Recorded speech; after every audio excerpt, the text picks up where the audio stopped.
नमस्कार दोस्तों। लॉकडाउन में सब लोग अपने अपने घर में कैद होकर रह गए। जब राहुल अकेला घर में रहा तो उसे अपनी नौकरानी ही भाग गई। शीला पढ़ी लिखी और तहजीबदार थी। राहुल तबीयत का रंगीन है, पर समाज में उसकी बहुत साफ छवि है। अचानक हुए लॉकडाउन में राहुल के सामने दिक्कत आ गई। रात को ही प्रधानमंत्री जी ने घोषणा की तो राहुल सोच में पड़ गया कि अब उसका घर कैसे चलेगा। वो तुरंत बाजार जाकर ढेर सारा सामान और न जाने क्या क्या ले आया। सुबह उठकर उसने योग किया और बाहर लॉन में बैठकर चाय पीने लगा। तभी गेट खोलकर शीला आई। उसे देखकर राहुल ऐसा खुश हुआ मानो उसकी घरवाली मायके से आ गई हो। अंदर आकर शीला ने बताया कि उसका शराबी आदमी कल सुबह उससे लड़कर अपने माँ के शहर चला गया था और अब लॉकडाउन की वजह से 2-4 दिन बाद ही आ पाएगा।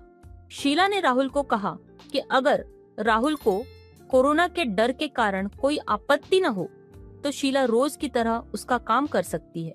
राहुल सोचने लगा कि कोरोना का डर तो है, अब ये रोज अपने मोहल्ले में जाएगी। इन लोगों के पास कोई ज्यादा बड़ा मकान तो होता नहीं, पता नहीं वहाँ कौन कौन कहाँ से आएगा। कहीं ये इन्फेक्शन ले आई तो। उसने अंदर आकर शीला से कहा, तुम आज तो काम कर लो पर कल से मत आना, क्योंकि आने जाने से इन्फेक्शन हो सकता है। शीला ने ठीक है कहा और काम में लग गई। बेडशीट धोते समय उसे एक जगह कड़ापन महसूस हुआ। वो समझ गई। वो मन ही मन मुस्कुरा दी। अब शीला भी खाना खाते समय सोच रही थी कि लॉकडाउन तक घर पर ही रूखा सूखा खाना पड़ेगा, मन भी नहीं लगेगा। राहुल ने उसको महीने की पूरी तनख्वाह दे दी और कहा, कोई दिक्कत हो तो बता देना। शीला ने हिम्मत करके कहा, साहब मेरा मन भी घर पर नहीं लगेगा और मेरा कमरा बिल्कुल अलग है, वहाँ कोई आता जाता नहीं, मुझे कोई इन्फेक्शन नहीं होगा। अगर आप कहें तो मैं रोज आ जाया करूँ। राहुल ने उससे कहा, एक काम करो, अगर तुमको कोई दिक्कत न हो तो अपने आदमी के आने तक यहीं बाहर वाले कमरे में रह लो। शीला सोचने लगी कि कोई क्या कहेगा। फिर उसने सोचा कि लोग तो यही समझेंगे कि वो अपने पति के साथ गई है। उसने वहीं से अपनी सास को फोन किया और उसकी राय ली। उसकी सास की तो राहुल ने बहुत मदद की थी, तो उसने तुरंत हाँ कह दी और कहा कि जब शीला का पति यहाँ से जाएगा तो वो शीला को राहुल बाबू की कोठी से ले लेगा। शीला तुरंत घर जाकर अपना सामान ले आई और बाहर वाले सर्वेंट क्वार्टर में रख दिया। अब यह तो तय था कि अगले हफ्ता 10 दिन तो शीला को यहीं रहना था। वो फटाफट नहाकर फिर अंदर कोठी में आ गई। राहुल टीवी पर मूवी देख रहा था। शीला ने उसको चाय बना कर दी। आज दिन में घर की चाय राहुल को पहली बार मिल रही थी। शीला के पास कुछ करने को खास नहीं था, तो उसने राहुल से कहा, साहब आजकल में जब मौका मिले तो किराने का सामान मंगा देना, आपको बढ़िया बढ़िया चीजें बनाकर खिलाऊंगी। उसने इस ढंग से ये बात कही कि राजेश को भी हंसी आ गई। सही बात ये थी कि आज उसे अपनी कोठी घर सी लग रही थी। शीला भले ही नौकरानी थी, पर उसकी सुंदरता और सलीका उसे घर के सदस्य जैसा ही आभास देते थे। शीला ने राहुल से कहा, सुबह जो खाना बनाया था वो मत खाना, वो मैं खा लूंगी। अभी और रात को आपके लिए गर्म गर्म पूरी आलू बना देती हूँ। दोपहर को खाने के बाद राहुल अपने कमरे में सोने चला गया और शीला बोली, मैं अपने क्वार्टर में जाती हूँ, शाम को आ जाऊंगी। राहुल जानता था कि क्वार्टर तो गंदा पड़ा हुआ है, तो उसने कहा, तुम ड्राइंग रूम में सो जाओ, कोई बात नहीं। अब राहुल को तो दोपहर में सोने की आदत नहीं थी, तो वो 3 बजे से उठकर बाहर लॉन में गया, तो वहाँ धूप थी। वो वापस अंदर बारामदे की ओर आया जहाँ शीला सो रही थी। वो एक तक शीला को देखता रहा। शीला के घोर चिकने पांवों में पतली सी पायल थी, पर नीचे तलवे गंदे हो रहे थे। राहुल वहाँ से हट गया। वो भटकना नहीं चाहता था। राहुल रसोई में गया और पानी पिया। आहट सुनकर शीला जाग गई और सीधे रसोई में आई और बोली, साहब मुझे आवाज दे देते, आप बैठिए, चाय बना देती हूँ। उसने एक लिस्ट राहुल को दी कि किराने वाले को फोन कर दीजिएगा, वो भिजवा देगा। राहुल ने हंसकर कहा, इतना राशन कोई दावत है क्या? तो शीला बोली, मुझे जितना भी आता है आपको सब बना कर खिलाऊंगी। राहुल ने उससे कहा, तुम्हें अपने लिए भी कोई सामान चाहिए हो तो लिख देना, अब तो लगता है कि 10 दिन तुम्हें रुकना पड़ेगा। शीला सोचती रही तो राहुल ने कहा, संकोच मत करो, शीला के लिए अपनी शादी के बाद पहला मौका था जब कोई आदमी उससे मेकअप का सामान लेने को कह रहा था। शीला ने दुकान पर फोन किया तो वो बोला कि आप सुबह 7 बजे दुकान के पीछे घर है, वहां आ जाना, वहीं से दुकान का अंदर का रास्ता है, सामान निकलवा लेना और फिर मैं भिजवा दूंगा। राहुल ने शीला को जाने को कह दिया और उसे 1000 रुपये अलग से दिए कि तुम्हें अपने लिए कोई कपड़ा लेना हो तो ले लेना। शीला खुश हो गई। रात को राहुल ने खाना जल्दी ही खा लिया और शीला से बोला, तुम खाना खाकर सो जाना, मैं अपना कमरा बंद कर रहा हूँ। शीला समझ गई कि बाबू का बाबू इन्हें परेशान कर रहा है। वो काम निपटाकर निकल ही रही थी कि राहुल बाहर आया। वो थका हुआ सा लग रहा था। शीला से उसने पानी मांगा। शीला ने उसे पानी देते हुए पूछा, कॉफी पिएंगे? अब राहुल तो खुश हो गया। उसने चहक कर हाँ कह दी। शीला ने उसे कॉफी दी और कहा कि वो उसका बेड वगैरह ठीक कर देती है। राजेश ने हाँ कह दी, पर जैसे ही शीला कमरे में घुसी राहुल बोला, नहीं रहने दो, कल कर लेना। पर तब तक शीला नीचे पड़ा टॉवल उठाकर एक तरफ रख चुकी थी और बेडशीट ठीक कर रही थी।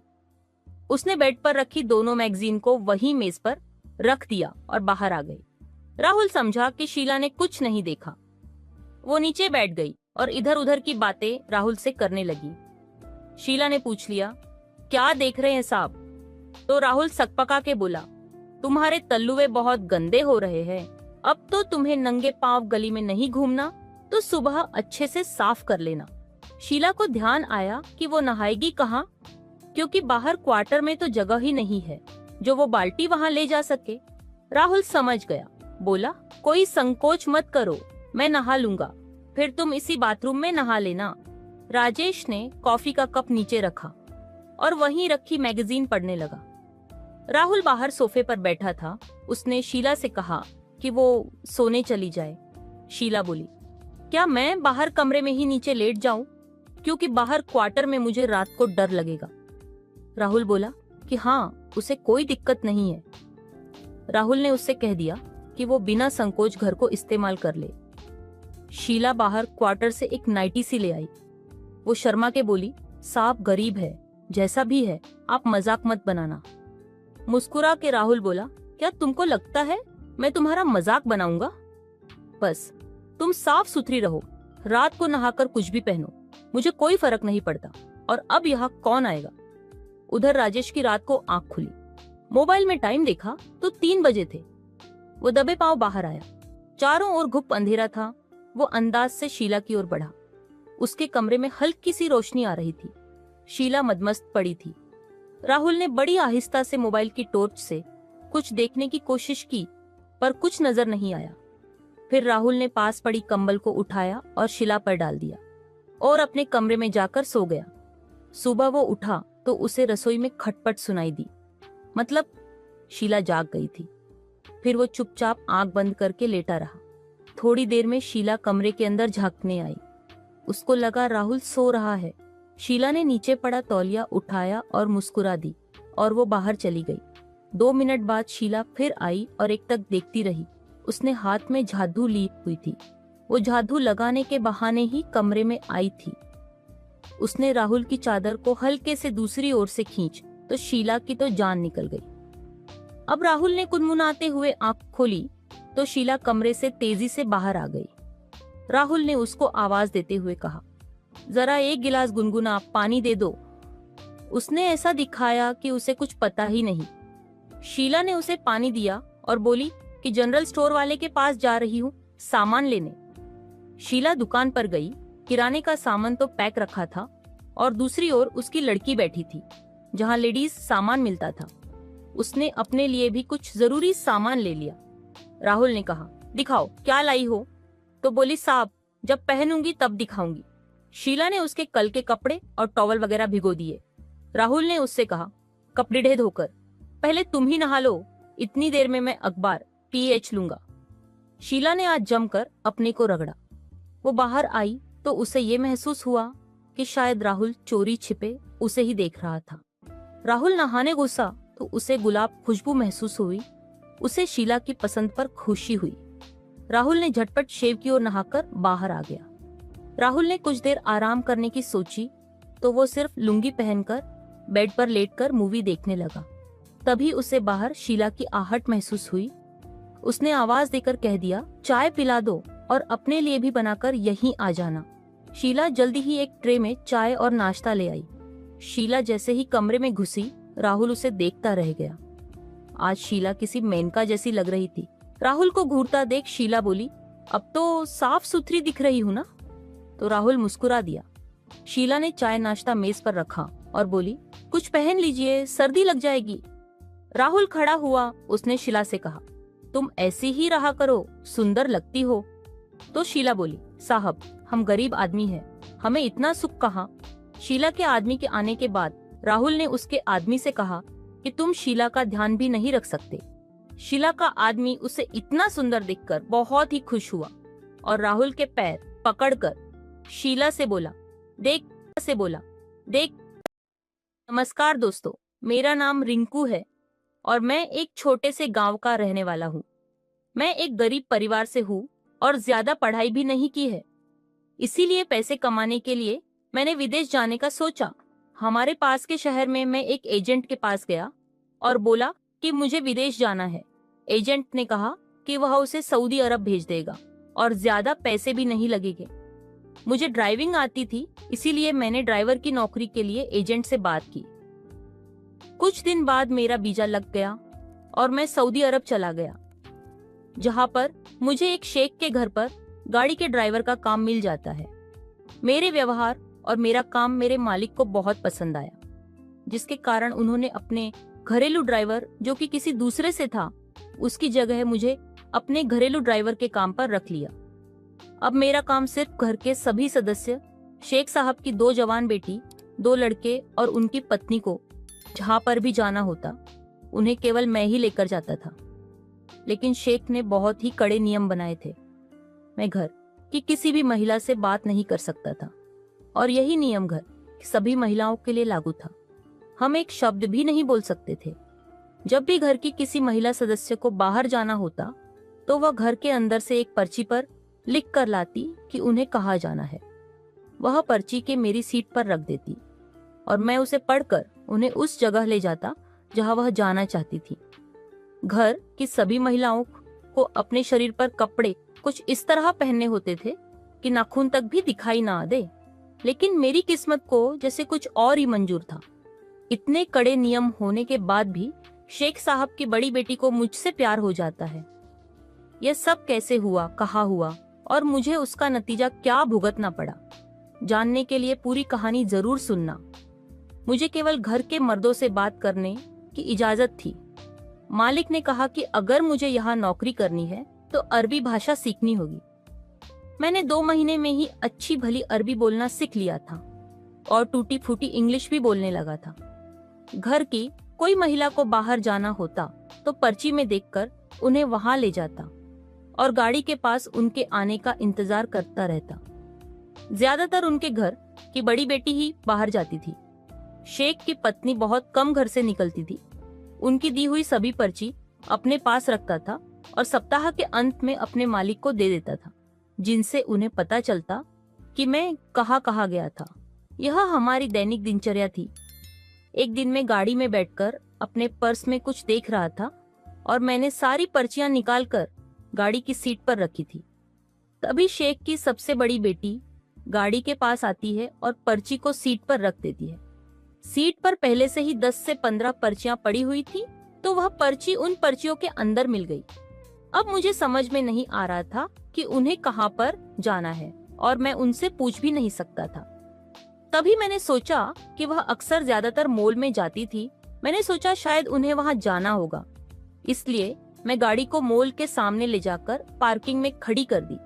जब लड़की ने देखा कि यह वह जगह नहीं है जहां उनको जाना है, काफी समय निकल गया और लड़की गाड़ी में ही बैठी थी। मैंने सोचा क्या बात है, आज वो गाड़ी से क्यों नहीं उतरी, कहीं नींद तो नहीं आ गई है। नियमों के अनुसार ना तो वह लड़की बोल सकती थी और ना मैं बोल सकता था और ना ही मैं पीछे देख सकता था। काफी समय बाद मैंने हिम्मत करके गाड़ी में लगी हुई शीशे से उनको देखा तो वह मुझे ही देख रही थी। मैंने देखा तो उस लड़की ने अपना हिजाब भी निकाल रखा था और जैसे ही मेरी आंखें उस लड़की की आंखों से मिली तो मैं काफी घबरा गया, लेकिन थोड़ी देर बाद वापस देखा तो वह मुझे ही देखे जा रही थी। पर थोड़ी देर बाद उस लड़की ने अपने मोबाइल में टाइप करके मुझे दिखाया, जिसमें लिखा हुआ था कि तुम मुझे यहाँ पर क्यों लेकर आए हो। मैंने कोई जवाब नहीं दिया। तो थोड़ी देर बाद वह लड़की वापस मुझे मोबाइल में वही लिखकर दिखाती है। अब मेरे समझ में आ चुका था कि मैंने गलत पर्ची देख ली है, लेकिन मैं कुछ नहीं बोल सकता था और ना ही लिख सकता था। तभी वह लड़की गुस्सा हो जाती है और मुझसे बोलती है कि तुम बोल नहीं सकते, गूंगे हो क्या। मैंने उस लड़की की पहली बार आवाज सुनी थी। लड़की काफी गुस्से में बोल रही थी कि तुम मुझे यहाँ क्यों लेकर आए हो। तुम मुझे भी गुस्सा आ गया और मैंने कहा, गूंगा तो आप लोगों ने बना दिया है। पर्ची वाला भी कोई सिस्टम होता है, कुछ बोल नहीं सकते क्या। तुम थोड़ा बहुत बोल लगे तो क्या तुम्हारी जुबान कट जाएगी। मेरी बात सुनकर वह लड़की दंग रह जाती है और वह मुझे बताती है कि उसे कहाँ जाना है।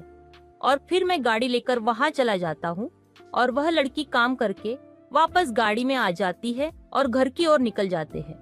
रास्ते में मेरे मन में अलग अलग विचार आ रहे थे। मैंने सोचा आज मेरा क्या होने वाला है, क्योंकि मालिक ने सख्त हिदायत दी थी, लेकिन आज तो मैंने बात कर ली। मैंने धीरे से मालकिन से कहा कि मालकिन गलती हो गई, मुझे माफ कर दो। उसे लड़की ने कहा कि तुम इतने घबरा क्यों रहे हो। मैंने कहा, मैं एक बहुत ही गरीब घर का लड़का हूँ और अगर मलिक को पता चल गया तो पता नहीं मेरे साथ क्या करेंगे। तभी वह लड़की कहती है कि यही डर तो मुझे भी लग रहा है कि अगर तुमने अब्बू को बता दिया तो पता नहीं वह हमारे साथ क्या करेंगे। तब वह लड़की मुझे एक दुकान के पास गाड़ी रोकने के लिए कहती है और दुकान से नारियल पानी लेकर आती है और मुझे कहती है कि तुम्हारा काफी पसीना निकल गया है, तुम इसे पी लो। और कहती है कि मैं भी किसी को कुछ नहीं बताऊंगी और तुम भी किसी को कुछ मत बताना। रास्ते में मैंने 2-3 बार उस लड़की को देखा तो वह मुझे देखकर मुस्कुरा रही थी। अगले दिन वह लड़की एक पर्चा लेकर आई और मेरी गाड़ी की सीट पर रख दिया और हंसकर मुझसे बोली कि पर्ची में देखने की जरूरत नहीं है, वह तो मैं घर के नियम के कारण लेकर आई हूँ, चलो सुपरमार्केट चलते हैं। रास्ते में वह लड़की मुझसे पूछती है कि अब्बू हमारे बारे में कुछ पूछ रहे थे क्या।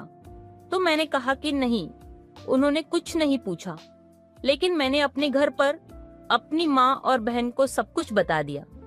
और इस पर मेरी माँ और बहन को बहुत हंसी आई और मेरी बहन ने कहा कि मैं बहुत सीधा साधा हूँ। इस प्रकार हम दोनों का रास्ते में बातों का सिलसिला जारी रहा और उसे लड़की को रास्ते में नींद आ गई और मैं गाड़ी को पार्क करने के लिए अंडरग्राउंड पार्किंग के अंदर खड़ी किया और जहाँ पर नाम मात्र का ही उजाला था। मैंने देखा तो वह लड़की सो रही थी। मैंने उसको आवाज दी कि मेम साहब हम पहुंच गए हैं, जिस पर उन्होंने कोई भी जवाब नहीं दिया। तो मैंने उन्हें फिर से जोर से कहा कि मेम साहब हम पहुंच गए हैं, लेकिन फिर भी वह लड़की नहीं जागी। तो मैंने उसका हाथ पकड़कर उठाने की कोशिश की, लेकिन वह फिर भी नहीं जागी। फिर मैंने उसे लड़की के दोनों कंधों को पकड़कर जोर से हिलाया और कहा कि मेम साहब हम पहुंच गए। तो उसे लड़की ने अपनी आंखें खोल दी और मैं घबरा के पीछे हट गया। उसे लड़की ने कहा कि तुमने मुझे छुआ। तो मैंने कहा नहीं मेम साहब मैंने आपको नहीं छुआ। तो वह लड़की फिर से कहती है कि तुमने मुझको छुआ। तो मैंने कहा मेम साहब आप गहरी नींद में सो रहे थे, इसीलिए आपको उठाने के लिए हल्की सी उंगली से आपको टच किया था। मुझे घबराया हुआ देखकर वह लड़की जोर जोर से हंसने लगी। उसने कहा कि वह नाटक कर रही थी, वह पहले ही जाग चुकी थी। फिर उसे लड़की ने कहा कि घबराओ नहीं और यहाँ मेरे पास वाली सीट पर आकर बैठो। मैंने कहा मेम साहब मैं आपके पास नहीं बैठ सकता। तो उसे लड़की ने कहा कि यह मेरा आदेश है और मेरे पास आकर बैठो। मैं घबराता हुआ उसे लड़की के पास सीट पर जाकर बैठ गया। तभी उसे लड़की ने कहा कि वह जवान हो चुकी है और उसके अब्बू की बंदिशें के कारण वह कहीं बाहर नहीं जा सकती और ना ही उसका कोई दोस्त है और वह चाहती है कि उसका भी एक बॉयफ्रेंड हो। तो वह मुझसे कहती है कि क्या तुम मुझसे दोस्ती करोगे। उसे लड़की ने मेरा हाथ पकड़ रखा था। मैंने कहा मेम साहब आप यह क्या बातें कर रहे हो, मैं आपका एक नौकर हूँ और जिसे आपसे बात करना तक की आजादी नहीं है, तो मैं आपका दोस्त कैसे बन सकता हूँ? और मैंने कहा कि मुझे अच्छी तरह से पता है कि मैं दूसरे देश से आया हूँ और यहाँ का क्या कानून है और मैं यहाँ किस तरह से फंस सकता हूँ। वह लड़की मुझसे कहती है कि मुझे पक्का उम्मीद है कि तुमसे दोस्ती करके मुझे मजा आएगा, और उसे लड़की ने मुझे अपने गले से लगा लिया। दोस्तों, सोचिए, जिस लड़की से आज तक मैंने बात तक नहीं की और ना ही मैंने कभी उसको देखा था, और वह मेरे गले से लगी हुई थी। मेरा गला सूख गया और मैं पसीना पसीना हो गया, लेकिन आखिर में मुझे उस लड़की की बात माननी पड़ती है और उसके बाद मुझे उस लड़की से प्यार हो जाता है। और यह सिलसिला लगभग 1 साल तक ऐसे ही चला रहा। किसी को भी कुछ पता नहीं चला, लेकिन एक दिन उस लड़की की माँ को हमारे बारे में पता चल जाता है। जब लड़की की माँ उससे इसके बारे में पूछती है तो वह लड़की सब कुछ सच सच बता देती है और कहती है कि इसमें रिंकू की कोई गलती नहीं है, उन्होंने उसके कहने पर यह सब कुछ किया है। तब उसे लड़की की माँ उससे कहती है कि तुम्हें नहीं पता, तुमने एक गरीब को किसी मुसीबत में डाल दिया है और तुम्हें पता है कि तुम्हारे अब्बू को पता चलेगा तो वह हमारे साथ क्या करेंगे। फिर वह लड़की और उसकी माँ गाड़ी में बैठकर मेरे साथ कहीं जा रही थी, तो रास्ते में लड़की की माँ मुझे कहती है कि रिंकू, अब तुम्हें अपने देश लौट जाना चाहिए क्योंकि तुम्हारा यहाँ रहना ठीक नहीं है। अब मुझे आए हुए यहाँ 2 साल होने वाले थे और कुछ दिन बाकी बचे थे, मेरी छुट्टियां होने वाली थी और उसके बाद मैं भारत वापस लौट आया और अपना जीवन व्यतीत करने लगा। तो दोस्तों, कैसी लगी हमारी कहानी? अच्छी लगी हो तो चैनल को सब्सक्राइब जरूर करें। धन्यवाद। धन्यवाद। मेरा नाम महक है और मेरी शादी को 5 साल हो गए हैं। मैं और मेरे पति एक ही बैंक में जॉब करते हैं, लेकिन हमारी ब्रांच अलग अलग है। वो सीनियर मैनेजर है और मैं मैनेजर की पोस्ट पर हूँ। एक बार मेरी 1 महीने की ट्रेनिंग थी और मुझे नागपुर में ही रहना था। मैं नागपुर पहुंच गई और भी कई शाखाओं से लोग आए हुए थे। बैंक ने 2 प्राइवेट गेस्ट हाउस बुक कर रखे थे। मेरे कमरे में भी सोनिया नाम की एक लड़की थी जो लखनऊ से आई हुई थी। हमारे 3 इंस्ट्रक्टर थे और एक प्रोग्राम को ऑर्डिनेटर थे जिनका नाम अरविंद है और वो अब मेरे पति है। बहुत ही खुशनुमा माहौल था। 2 दिन में ही सभी घुल मिल गए। मैंने नोटिस किया कि अरविंद जी सर की नजर लगभग मेरे पर ही रहती थी और वो किसी न किसी बहाने से मेरे से बात करने या मुझे इम्प्रेस करने की कोशिश करते रहते। पहला सप्ताह खत्म हुआ और हमारा टेस्ट हुआ। शाम को एक छोटी सी पार्टी का प्रोग्राम रखा गया जिसमें कहा गया कि जो कोई भी कुछ भी कहानी या गाना कुछ भी सुनाना चाहे सुना दे। मैं बहुत खुश थी क्योंकि मुझे गाने का बहुत शौक है। मेरी बारी आई तो मैंने लता जी का गाना सुनाया। फिर तो जैसे महफिल रुक ही गई और हर ओर से किसी न किसी गाने की फरमाइश आने लगी और मैंने 5 और गाने सुनाए। पार्टी के बाद डिनर पर हम बैठे तो अरविंद सर ने अपनी कुर्सी मेरे साथ रखी ताकि कोई ना कोई बात होती रहे। कभी प्लेट के बहाने तो कभी गिलास के बहाने उन्होंने मुझे छुआ। मुझे भी अब उनमें दिलचस्पी होने लगी थी।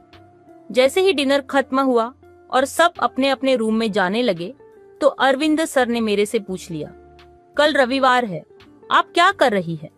मैं बोली, पहले तो मैं आराम से सोकर उठूंगी, फिर पूरे हफ्ते के मैले कपड़े धोऊंगी, फिर कुछ पढ़ाई करूंगी। तो उन्होंने बोला कि अगर मुझे अच्छा लगे तो कल शाम को मूवी देखने चलते हैं। शाम को थोड़ा जल्दी निकल जाएंगे, कुछ देर शहर में घूमेंगे और फिर शाम को मूवी देखने के बाद डिनर बाहर करेंगे। मुझे भी इसमें कुछ खास बुराई नहीं लगी और वैसे भी मैं उनसे अपने आप को आकर्षित महसूस कर रही थी, तो मैंने हाँ बोल दिया। शाम को हम मूवी हॉल पहुंच गए। इंग्लिश मूवी थी। हॉल में कोई खास रश नहीं था। मैंने महसूस किया कि अरविंद का ध्यान मूवी में नहीं था और वो बेचैन भी महसूस कर रहा था और बीच बीच में चोर निगाहों से मुझे देखने की कोशिश भी करता। शायद वो डर रहा था। अब मैं तो फैलकर नहीं सकती थी। फिर भी मैंने कुछ करने की सोची। मैंने अपने हाथ उठाकर एक जोरदार अंगड़ाई ली और मेरा हाथ उसके चेहरे से टकराया तो मैंने सॉरी बोल दिया। थोड़ी देर बाद उसमें थोड़ी हिम्मत आई और उसने अपना हाथ मेरे हाथ पर रख दिया।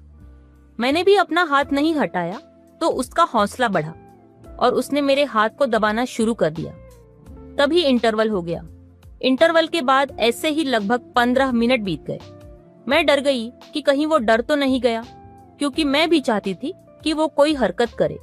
जब उसने कोई हरकत नहीं की तो मैंने ही उसके हाथ पर अपना हाथ रख दिया।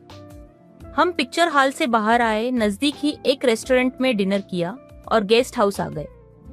अपने रूम में आकर मुझे लगभग 2 बजे तक नींद नहीं आई। मुझे अंदाजा था कि यही हाल अरविंद का होगा। अगले दिन से फिर ट्रेनिंग शुरू हो गई। शाम को अरविंद ने मुझे बोला कि डिनर गेस्ट हाउस की बजाय बाहर करे। मुझे लगा कि वो कल वाला अधूरा काम पूरा करने का जुगाड़ लगा रहा था। मेरा भी मन किया कि अरविंद का काम कर देना चाहिए, पर ऐसा कुछ नहीं हुआ। हम एक रेस्टोरेंट में गए और हम डिनर करने लगे। खाना खाते खाते अरविंद ने मुझे बोला कि वो एक बात कहना चाहता है। मेरी सहमति मिलते ही उसने मुझे प्रपोज कर दिया। मैं चुप रही। मेरा जवाब ना पाकर उससे बेचैनी होने लगी। वापस गेस्ट हाउस में आकर वो अपने कमरे में और मैं अपने कमरे में चले गए। 2 दिन बाद मेरी रूम पार्टनर के घर से फोन आ गया कि उसकी माँ की तबीयत खराब है और वो चली गई। अब मैं कमरे में अकेली रह गई। अगले दिन मुझे नींद नहीं आ रही थी। एक तो कमरे में मच्छर थे और कुछ मैं बेचैन थी। मैंने रात को लगभग 1 बजे अरविंद को फोन किया। 2 बार ट्राई करने के बाद उसने फोन उठाया। मैंने उसे नींद से जगाने के लिए माफी मांगी और पूछा कि कोई मच्छर भगाने वाली चीज है, तो उसने बोला कि ऐसा तो कुछ उसके पास नहीं था। फिर थोड़ी देर बाद उसका फोन आया कि उसके कमरे में मच्छर नहीं है, अगर नींद न आ रही हो तो मैं उसके कमरे में आ जाऊं। हमारे कमरे एक ही फ्लोर पर थे। मैं पहले तो कुछ सोचती रही, फिर मैंने जाने का फैसला किया। मैंने जो गाउन पहना था उसी में ही उसके कमरे में चली गई। वहां एक डबल बेड था। हमने बातचीत की और फिर मैंने उसे कहा कि लाइट बंद कर दे। मैं सोने की कोशिश कर रही थी, पर अब नींद नहीं आ रही थी और मूवी वाले दिन की बातें याद आने लगी।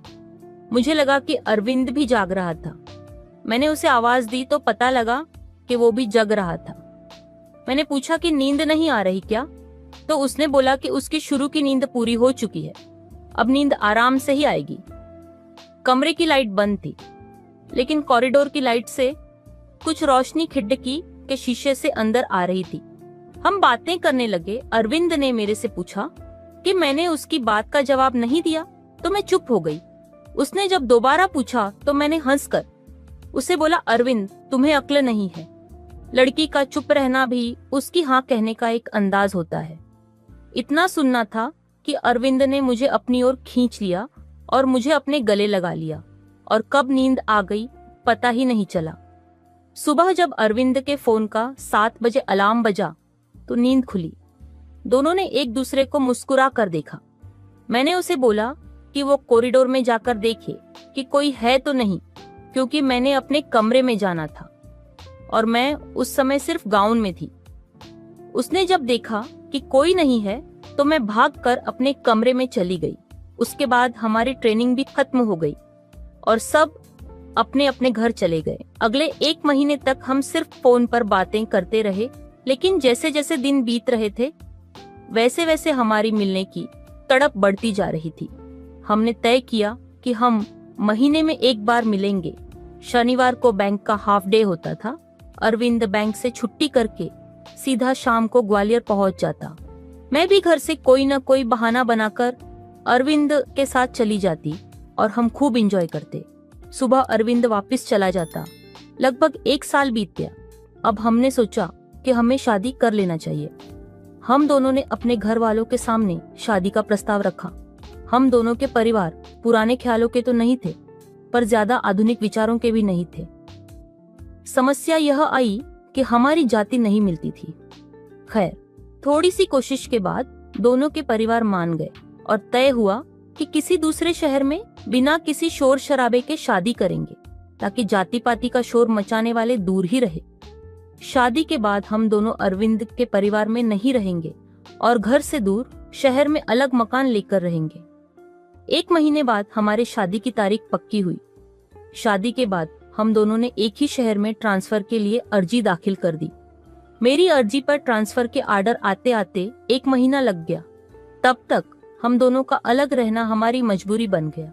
लेकिन तब तक अरविंद ने नागपुर में एक 3 बेडरूम सेट एक अच्छी सी सोसाइटी में किराए पर ले लिया।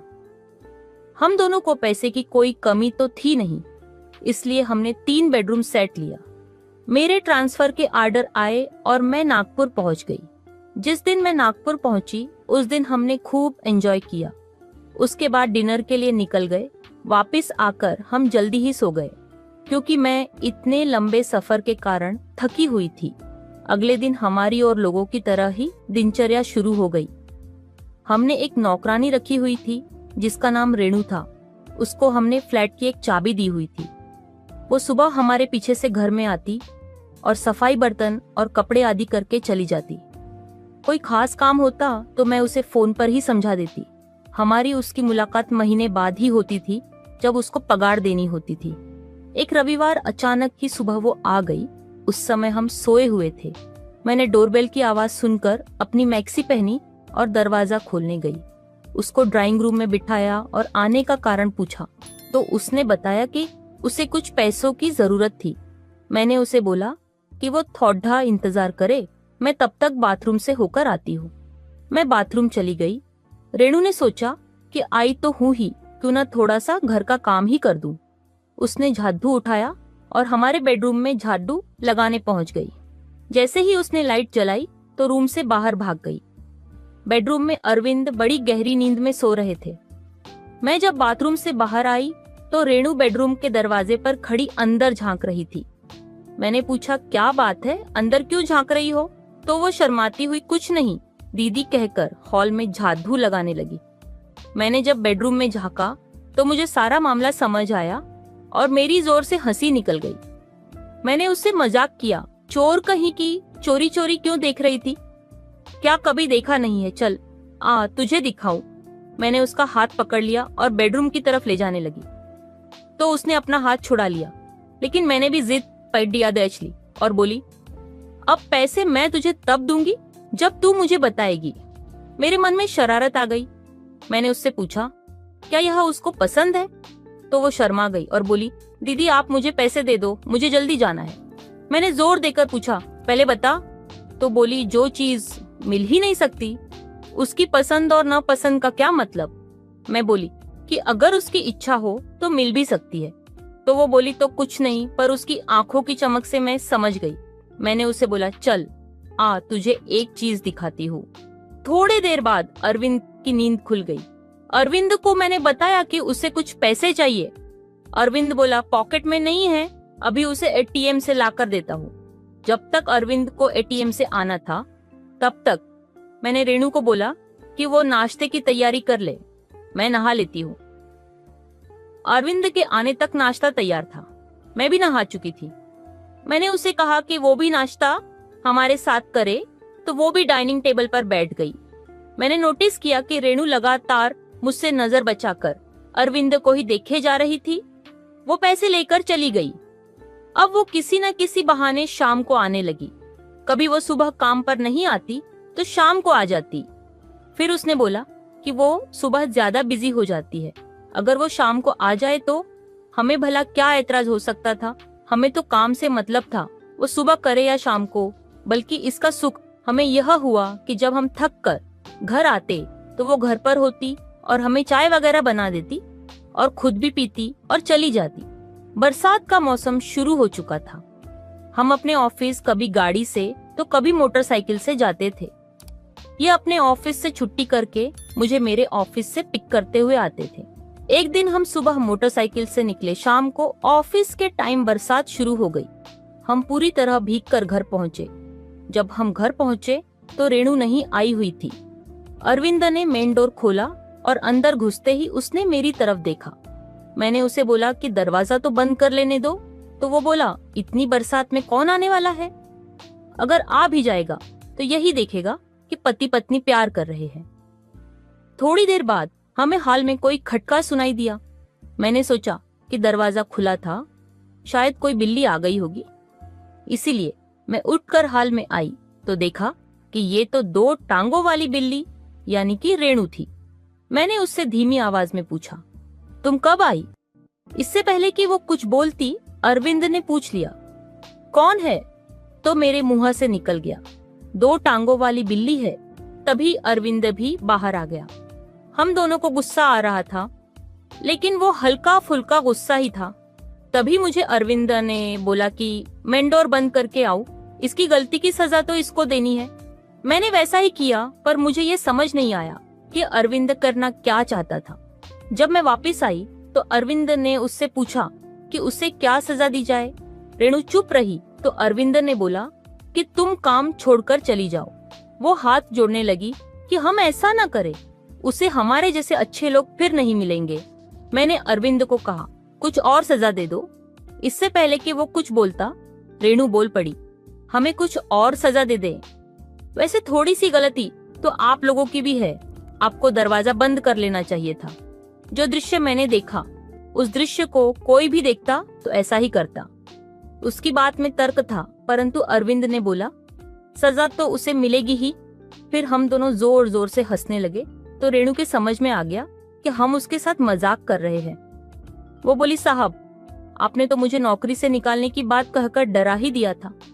अरविंद ने बोला, अरे वो तो नकली गुस्सा था, 4 साल बीत गए, मैं ऑफिस जाती और रेणु घर को और बच्चों को संभालती। फिर एक दिन रेणु ने बोला कि उसने माँ और बहुत बीमार है और उसे उनके इलाज के लिए पैसों की जरूरत है। हम रेणु की रिश्तेदारियों में ज्यादा किसी को नहीं जानते थे और हमने ज्यादा पूछा भी नहीं। अरविंद ने उसको 50,000 रुपए दे दिए।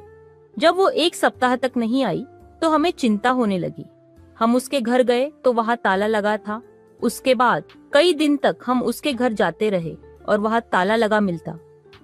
फिर एक दिन हमें वो घर खुला हुआ मिला तो हम बहुत खुश हो गए, परंतु वहाँ जाकर पता लगा कि वहाँ नए किराएदार आ गए थे। रेणु और उसके भाई का मोबाइल भी नहीं मिल रहा था। फिर हम आराम से बैठ गए कि शायद उनके साथ कोई हादसा वगैरह न हो गया हो, जिससे कि सारे परिवार का ही कुछ अता पता नहीं था। अब हमारे एक बच्चा है और जिंदगी आराम से कट रही है। तो दोस्तों, कैसी लगी हमारी कहानी? अच्छी लगी हो तो हमारे चैनल को सब्सक्राइब जरूर करें। धन्यवाद।